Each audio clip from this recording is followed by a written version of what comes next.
Hello dear students, welcome to our channel tutorial express. आज हम बात करेंगे जो न्यू पेपर पैटर्न है हमारा क्वेश्चन पेपर पैटर्न, उसके बारे में। अभी बोर्ड ने एक ईमेल लेटर के माध्यम से ये सूचना प्राप्त कराई है कि जो mathematics, applied physics, applied chemistry और कम्युनिकेशन का अभी रिसेंटली जो सिलेबस चेंज हुआ था उसका पेपर पैटर्न भी चेंज होगा। तो यहाँ सबसे पहले ध्यान रखने की बात ये है कि अब जो मार्किंग होगी, जो पेपर के मार्क्स होंगे वो होंगे 60, और जो समय होगा वो क्या होगा 3 घंटे, जो कि पहले 2.5 घंटे हुआ करता था। ठीक है, तो ये वो लेटर है, आप एक बार देख सकते हैं। उसके बाद हम आगे बढ़ते हुए लिखेंगे हमारा पेपर। ये आपका एक सैम्पल पेपर है जो कि आपके नए सिलेबस और न्यू पैटर्न पर आधारित है ना। यहाँ लिखा हुआ है 60 मार्क्स और 3 घंटे। तो इसमें जो होगा पार्ट 1, उसमें 10 क्वेश्चंस होंगे, जो कि हर क्वेश्चन 1 नंबर का होगा। इस हिसाब से आपके जो पार्ट ए है उसके 10 मार्क्स होते हैं, जिनमें फर्स्ट 4 क्वेश्चंस होंगे objective questions.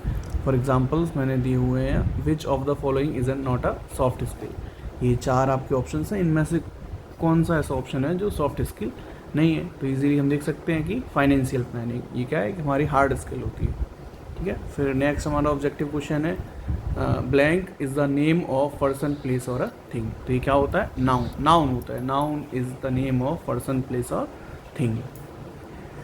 Which of the following is not related to technical या प्रोफेशनल कम्युनिकेशन। ये नीचे 4 विकल्प दिए गए हैं, इनमें से कौन सा टेक्निकल या प्रोफेशनल कम्युनिकेशन से संबंधित नहीं है। तो वो क्या है, गॉसिपिंग। क्योंकि गॉसिपिंग क्या है, जनरल कम्युनिकेशन में आता है ना। इसी तरह से हमारा 4th क्वेश्चन है, विच of the following is not type of verbal communication. कि इनमें से कौन सा जो वर्बल कम्युनिकेशन का हिस्सा नहीं है। तो कौन सा नहीं है, फेशियल एक्सप्रेशंस, इसे हम नॉन वर्बल कम्युनिकेशन में पढ़ते हैं। ठीक है, तो फिर आपके 4 क्वेश्चंस ऑब्जेक्टिव हो गए। फिर अगले 4 क्वेश्चंस कौन से होंगे, इसमें आपको ब्लैंक्स को फिल करना है ना। जैसे ये सेंटेंस है, if you come to me I blank teach you. ठीक है, तो यहाँ पे ये 4 आपको ऑप्शंस दे रखे हैं, इनमें से कोई एक जो मोस्ट सुटेबल है वो भरना है। ठीक है, तो ये कंडीशनल सेंटेंसेस होते हैं, और अगर यहाँ प्रेजेंट इंडेफिनिट होता है तो हम यहाँ विल या शैल का यूज़ करते हैं। तो आई है, आई के साथ हम यूज़ करेंगे शैल का। ठीक है, next move to 6th question. ये क्या है कि we blank a wonderful match yesterday.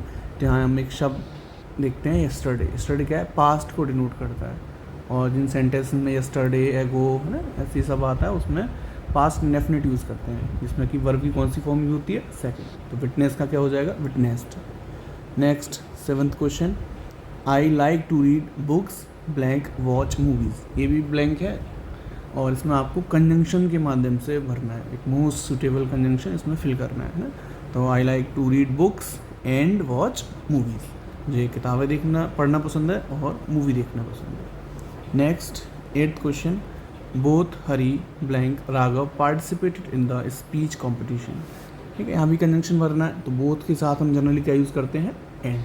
अभी मेनली यहाँ हमारा उद्देश्य है कि आपको पेपर पैटर्न समझाना, क्यों करते हैं, क्या करते हैं, हम नेक्स्ट वीडियोज़ में सीखेंगे। फिलहाल हम एक तरह से पेपर पैटर्न समझने का प्रयास कर रहे हैं। फिर उसके बाद हमारा नेक्स्ट क्वेश्चन होगा, जिसमें आपको एक शब्द या एक सेंटेंस में, एक सेंटेंस 2 सेंटेंस, मतलब वेरी शॉर्ट है, ये भी आंसर देना है ना। तो 9th क्वेश्चन है कि define adjective and material noun with 2 examples of each. कि आपको एडजेक्टिव और मटेरियल नाउन की परिभाषा लिखनी है, और उनके 1-1, 2-2 उदाहरण देने हैं ना। 10th question is a group of soldiers is called. जो सिपाही होते हैं, सैनिक जो होते हैं, उनके समूह को क्या बोलते हैं, आर्मी बोलते हैं ना। इस तरह का क्वेश्चन हो सकता है। फिर 11th क्वेश्चन इज़ 1 वर्ड। क्या है, a child whose parents are died. ये ऐसा बच्चा जिसके माता पिता गुजर चुके हैं, उसे क्या बोलते हैं, ऑर्फन बोलते हैं, है ना। इसकी भी लिस्ट आपको 1 वर्ड्स की प्रोवाइड कराई जाएगी। 12th question is absurd rare. इनका 1-1 सिनोनिम और 1-1 एंटोनिम लिखना है।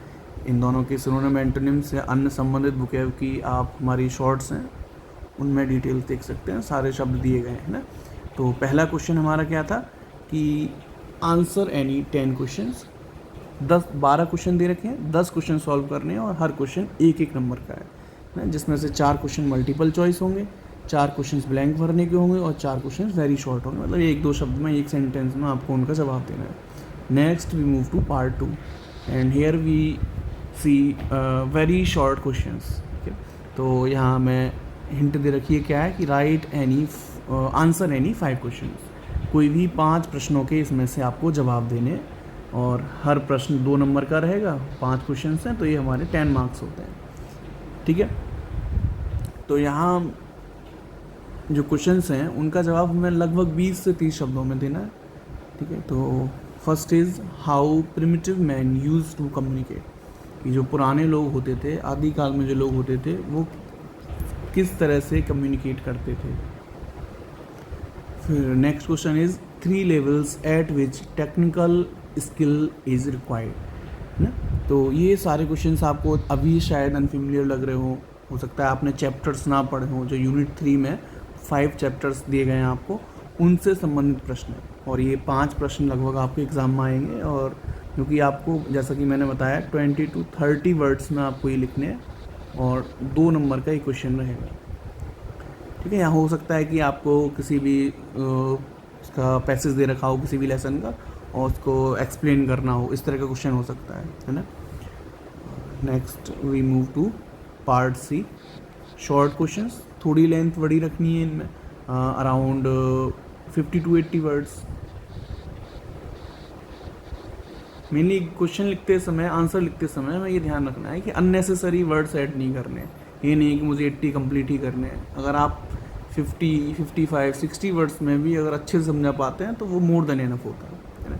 तो ये आपके क्वेश्चंस हैं, और मेनली यहाँ क्वेश्चंस पुट अप किए गए हैं आपकी फर्स्ट एंड सेकंड यूनिट से, है ना. First unit basics of communication जो थी, और सॉफ्ट स्किल्स और हार्ड स्किल्स वाला जो चैप्टर था, उनसे यहाँ क्वेश्चंस आए हैं ना. जैसे कि क्वेश्चन है what is process of communication. तो जैसा कि हम पढ़ते हैं कि प्रोसेस ऑफ कम्युनिकेशन में 5 स्टेप्स होते हैं, है ना.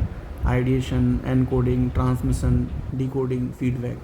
फिर इनको आपको थोड़ा थोड़ा एक एक लाइन में एक्सप्लेन करना है. इसी तरह से यहाँ पे आपको 10 क्वेश्चन दे रखे हैं, जिनमें से आपको कितना करना है, 8 क्वेश्चन सॉल्व करने हैं, जिसमें प्रत्येक क्वेश्चन का 2.5 मार्क, मतलब 2.5 नंबर होगा, और 8 क्वेश्चंस होंगे तो ये आपके हो जाते हैं 20 मार्क्स के, है ना. तो एक बड़ा पोर्शन है, 20 नंबर हैं आपके. तो जो आपकी फर्स्ट एंड सेकंड यूनिट है उसे ध्यान से पढ़ें. उसकी वीडियोस मैं अभी शीघ्र ही अपलोड करूँगा, तो एक बार उसे देख लें. Next and last portion of your paper is part D, जिसमें डिस्क्रिप्टिव या नरेटिव क्वेश्चंस होंगे, जिसमें आपको 6 प्रश्न दिए जाएंगे, जिनमें से कोई भी 4 क्वेश्चंस आपको करने हैं. प्रत्येक क्वेश्चन 4 मार्क्स का होगा. 5 क्वेश्चंस होंगे, और टोटल आपके 20 मार्क्स होते हैं. जैसे मैं 1-2 क्वेश्चन पढ़ के सुनाता हूँ. First question is write a covering letter for the post of junior engineer at ABCD transmission limited. You are Parth, मतलब आपका नेम दे रखा है पार्थ गुप्ता, और आपकी जो हाईएस्ट क्वालिफिकेशंस हैं वो हैं diploma in electrical engineering. Attach your resume to it. ठीक है, तो सीधे सीधे यहाँ आपको अपना एक कवरिंग लेटर लिखना है, जिसको जॉब एप्लीकेशन लेटर भी हम कहते हैं. यहाँ आपका नाम दिया गया है कि आपको पार्थ गुप्ता है. आप सपोज कीजिए आपका नाम पार्थ गुप्ता है, और आपको उनके बिहाफ पे ये लिखना है. ठीक है, और इसमें आपको रिज्यूमे भी अटैच करना है. ठीक, ये क्वेश्चन हम कर लेंगे, पढ़ेंगे अभी पढ़ेंगे मेनली कि रिज्यूमे में या कवरिंग लेटर में कौन कौन से मेन एस्पेक्ट्स हैं जिनका हमें विशेष तौर पर ध्यान रखना चाहिए. Second question is draft a memo to an employee who comes habitually late to office. कोई एम्प्लॉय है आपका ऑफिस में और वो रेगुलरली लेट आता है, तो उसके लिए आपको एक मेमो लिखना है. कैसे ड्राफ्ट करेंगे, क्या चीज़ें, ये भी मैं आपको समझाऊंगा, और मैं आपको सैम्पल फॉर्मेट्स भी सारे लेटर सबका दूंगा, है ना. Third is you are head boy, आप हेड बॉय हैं. Write a notice to the students of your hostel about the participation in upcoming event on Republic Day. कि आप अपने हेड बॉय हैं हॉस्टल के, और आपको जो आपके साथ के क्लासमेट्स हैं, जो आपके साथ हॉस्टल में रहते हैं, उनको एक नोटिस सर्कुलेट करना है, जिसमें आपको बताना है कि जो रिपब्लिक डे पे इवेंट होना है उसमें पार्टिसिपेट करना है सबको, है ना. या जो भी पार्टिसिपेट करना चाहते हैं अपना नेम दे सकते हैं. इस तरह से आपको यहाँ नोटिस राइटिंग करनी है. ठीक है.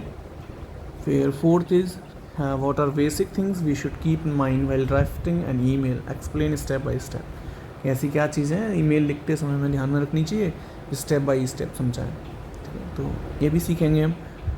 And sixth question is to prepare agenda, ये भी सीखेंगे।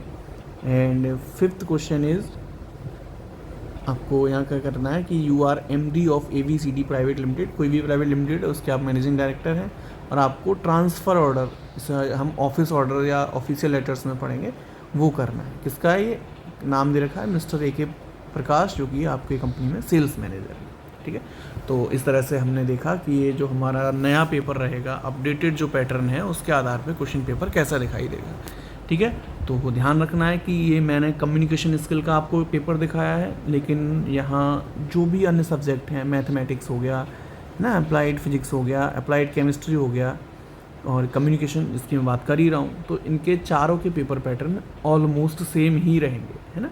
इसी तरह से आएंगे 10 ऑब्जेक्टिव्स हो गए या शॉर्ट क्वेश्चंस हो गए, फिर पार्ट B में वेरी शॉर्ट क्वेश्चंस हो गए जिनके आपको 20-30 शब्दों में आंसर देने हैं, पार्ट C में शॉर्ट क्वेश्चंस हो गए जिनके आपको 50 to 80 वर्ड्स में आंसर देने हैं, है ना। और जो आपका D है, पार्ट D, उसमें से आपको किन्हीं भी 4 प्रश्नों के जवाब देने होंगे, है ना। तो एक बार आप इस पेपर को देख सकते हैं, है ना, ये वीडियो में दिखाई दे रहा है। बाकी आपको ये पेपर का PDF चाहिए तो आप डिस्क्रिप्शन बॉक्स में दिए गए टेलीग्राम लिंक पर जा सकते हैं और वहाँ से पेपर डाउनलोड कर सकते हैं। Thank you so much, stay tuned, good luck.